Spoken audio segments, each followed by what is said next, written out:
নমস্কার বন্ধুরা, আপনাদের সবাইকে আমাদের চ্যানেলে স্বাগতম জানাই। যখন ইনকাম ট্যাক্স রিটার্ন ফাইল করার সময় আসে তখন আমরা বিভ্রান্ত হই, কারণ 26 AS, TIS, AIS এই সমস্ত পেপারগুলো আমাদের সামনে চলে আসে এবং অনেক সময় আমরা দেখি এগুলো একটা আরেকটার সঙ্গে কন্ট্রাডিক্ট করছে। তো আজকে এই ভিডিওতে আমি আপনাকে বলবো যে আপনি যদি নিজের ইনকাম ট্যাক্স রিটার্ন নিজে ফাইল করেন, তাহলে এই 26 AS, TIS, AIS এই সমস্ত পেপারস বা ইনফরমেশন থেকে কি করে রিলেভেন্ট ইনফরমেশন এক্সট্র্যাক্ট করবেন। চলুন আজকের ভিডিওর মূল বক্তব্যে প্রবেশ করি। দেখুন, ইনকাম ট্যাক্স ডিপার্টমেন্ট ট্যাক্স পেয়ারদের সুবিধার জন্য বেশ কিছু ফেসিলিটি প্রোভাইড করেছে। তার মধ্যে একটা হচ্ছে ট্যাক্স পেয়ার ইনফরমেশন সামারি, যেটাকে আমরা বলি TIS। এটা সামারিও হয়, আবার ডিটেলও হয়। আপনি চাইলে এই ডিটেল ফর্মেট সেটা আপনি ক্লিক করে ডাউনলোড করতে পারেন। তো এখানে কি রয়েছে দেখুন, ইনকাম ট্যাক্স রিটার্ন ফাইল করার জন্য যে সমস্ত ইনফরমেশন দরকার হয় তার বেশ কিছুটা ইনফরমেশন আমরা এখানে পাই, কিন্তু আপনাকে খেয়াল রাখতে হবে TIS এ মেনলি ইনকাম এবং ইনভেস্টমেন্টের মধ্যে বিশেষ করে শেয়ার এবং মিউচুয়াল ফান্ড সংক্রান্ত ইনফরমেশনের বিবরণ থাকে। এবার আমি একটা একটা করে পয়েন্ট আপনাদের সামনে তুলে ধরি। দেখুন, আপনার যদি স্যালারি ইনকাম থাকে তাহলে আপনি স্যালারি ইনকাম কত করেছেন সেটা এখানে পাবেন। এবার প্রশ্ন হচ্ছে, স্যালারি ইনকাম আপনার ফর্ম 16ও আছে, আবার TISও আছে। তাহলে যদি দুটোর মধ্যে কন্ট্রাডিক্ট করে তাহলে কি করবেন? দেখুন, আপনাকে ফর্ম 16 সেটা ইস্যু করে এমপ্লয়ার, আর TIS এই TISটা কি করে হয়? TISটা হয় আপনার এমপ্লয়ার ইনকাম ট্যাক্স ডিপার্টমেন্টকে যে ইনফরমেশন সাবমিট করেছেন তার বেসিসে এই TIS রিপোর্টটা আসে। তো ফর্ম 16 ক্ষেত্রে আমি বলবো, যদি এই দুটো কোনো কারণে মিসম্যাচ হয় তাহলে আপনাকে সবার আগে দেখতে হবে কি কারণে মিসম্যাচ হয়েছে এবং অ্যাকর্ডিংলি আপনাকে সেই মতো প্রসিডিংস নিতে হবে। একটা ছোট্ট এক্সাম্পল দিই। ধরুন, আপনার যে এমপ্লয়ার আছে সে ধরুন মার্চ 2025-এর ইনকামটা এখানে তোলেনি, অথবা আপনার এমপ্লয়ার বোনাস বা আপনার ধরুন এমন কোনো পারকিউজিট যেটা ফর্ম 16 দিয়েছে সেটা এখানে তোলেনি, তখন আপনাকে ফর্ম 16টাই কাউন্ট করতে হবে। তো এবার আসি অন্যান্য ইনকামের বিষয়। দেখুন, আমরা এই TIS থেকে একটা খুব গুরুত্বপূর্ণ ইনফরমেশন পাই, সেটা হচ্ছে interest from savings bank account. বহু ব্যক্তি আছেন যাদের 4টে 5টা বা তার বেশি ব্যাংক রয়েছে, মানে সেভিংস ব্যাংক অ্যাকাউন্ট রয়েছে। তো সেখান থেকে ইন্টারেস্টের ফিগারটা বার করে যোগ করে বসানোটা খুব ট্রাবলসাম হয়। তো অনেক সময় আমরা তার জন্য ইন্টারেস্ট ফ্রম সেভিংস ব্যাংক অ্যাকাউন্টের ফিগারটা এখান থেকে পেয়ে যাই, যদিও অনেক সময় তাতে মাইনুট কিছু আমরা দেখি মিসম্যাচ হয়েছে, কারো 4 টাকা 10 টাকা এরকম মিসম্যাচ হয়েছে। তো আমি বলবো এটা নিয়ে বেশি কন্ট্রোভার্সি না করে আপনি এখানে যেটা পাচ্ছেন সেটাই নিয়ে নেবেন। নেক্সট একটা খুব ভাইটাল ইনফরমেশন আমরা পাই, সেটা হচ্ছে ইন্টারেস্ট ফ্রম ডিপোজিট। দেখুন, আপনার ফিক্সড ডিপোজিট, বিশেষ করে ব্যাংক, এখানে আপনি যা ইন্টারেস্ট পেয়েছেন সেটা এখানে চলে আসে। এছাড়া আরেকটা গুরুত্বপূর্ণ জিনিস এবছর আমরা নোট করছি, সেটা হচ্ছে পোস্ট অফিস। পোস্ট অফিস থেকে আপনি যে ইন্টারেস্টটা পেয়েছেন সেটাও কিন্তু ইন্টারেস্ট ফ্রম ডিপোজিটের মধ্যে চলে এসেছে।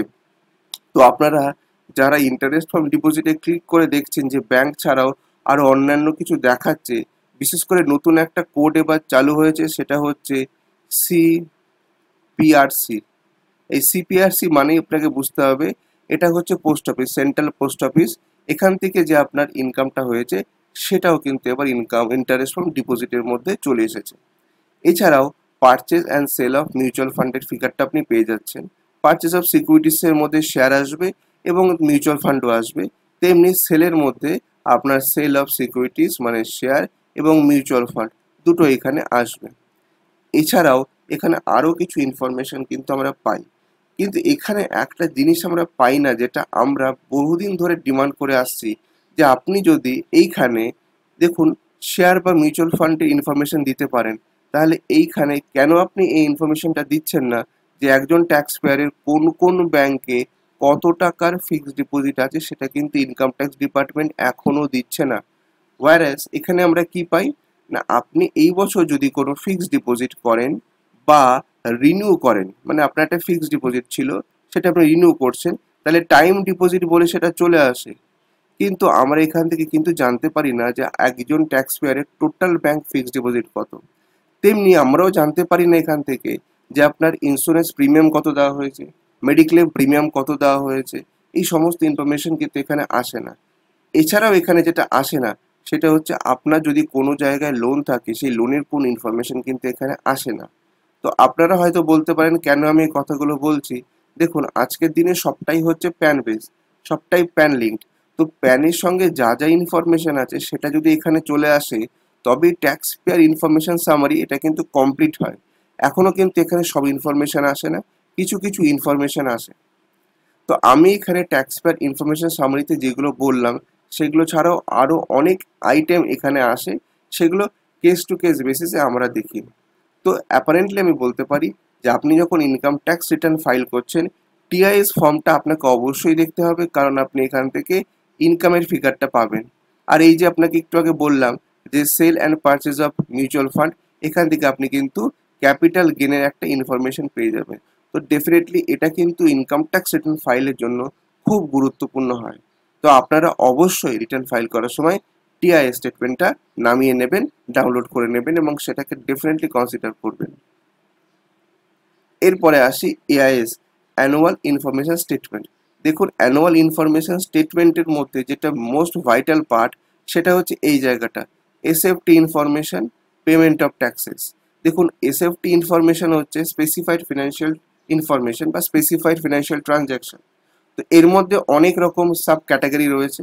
আমরা জেনারেলি বলি যেটা সেটা হচ্ছে যে 10 লাখ টাকার উপরে যদি কোনো রকমের ট্রানজ্যাকশন হয়, আমি অ্যাপারেন্টলি বলছি, এখানে অনেক বড় ক্লজ আছে, এখানে অ্যাপারেন্টলি বলছি 10 লাখ টাকার উপর যদি কোনো রকম ট্রানজ্যাকশন হয় যেখানে রিপোর্টিং রিকোয়ারমেন্ট আছে, সেটা এসএফটি ইনফরমেশনে ক্যাপচার হয়। পেমেন্ট অফ ট্যাক্সের মধ্যে আপনার টিডিএস বা অ্যাডভান্স ট্যাক্স যেটা পেমেন্ট করেছেন সেটা এখানে চলে আসে। যদিও বহু ক্ষেত্রে দেখা যায় টিডিএস এর ডিটেলটা এখানে পাওয়া যায় না, এটা আমাকে 26 এসই পাওয়া যায়, কিন্তু অ্যাডভান্স ট্যাক্স বা সেলফ অ্যাসেসমেন্ট ট্যাক্স যদি আপনি পে করে থাকেন তাহলে তার ইনফরমেশন পেমেন্ট অফ ট্যাক্সে চলে আসে। তো মেইনলি এআইএসটা আমাদের এই দুটো কারণেই কিন্তু চেক করতে হয়। এবার আসি 26 এএস ফর্ম সম্পর্কে। দেখুন, 26 এএস ফর্ম সম্পর্কে আমরা অনেকেই জানি, কিন্তু আমি একটা কথা বলে রাখি, 26 এএস ফর্মে মেনলি যেটা আমরা দেখি সেটা হচ্ছে টিডিএস এর ফিগার আর টিসিএস এর ফিগার। তো এখন টিসিএসটাও খুব ভাইটাল হচ্ছে। কেন ভাইটাল হচ্ছে আমি বুঝিয়ে দিই। কারণ অনেক ক্ষেত্রে দেখা যাচ্ছে যারা ট্যাক্স পেয়ার তারা গাড়ি কিনছেন। তো আমরা জানি 10 লাখের উপরে যদি আপনি গাড়ি কেনেন তাহলে টিসিএস অ্যাপ্লিকেবল হয়। তো সেই টিসিএসটা এখানে চলে আসে।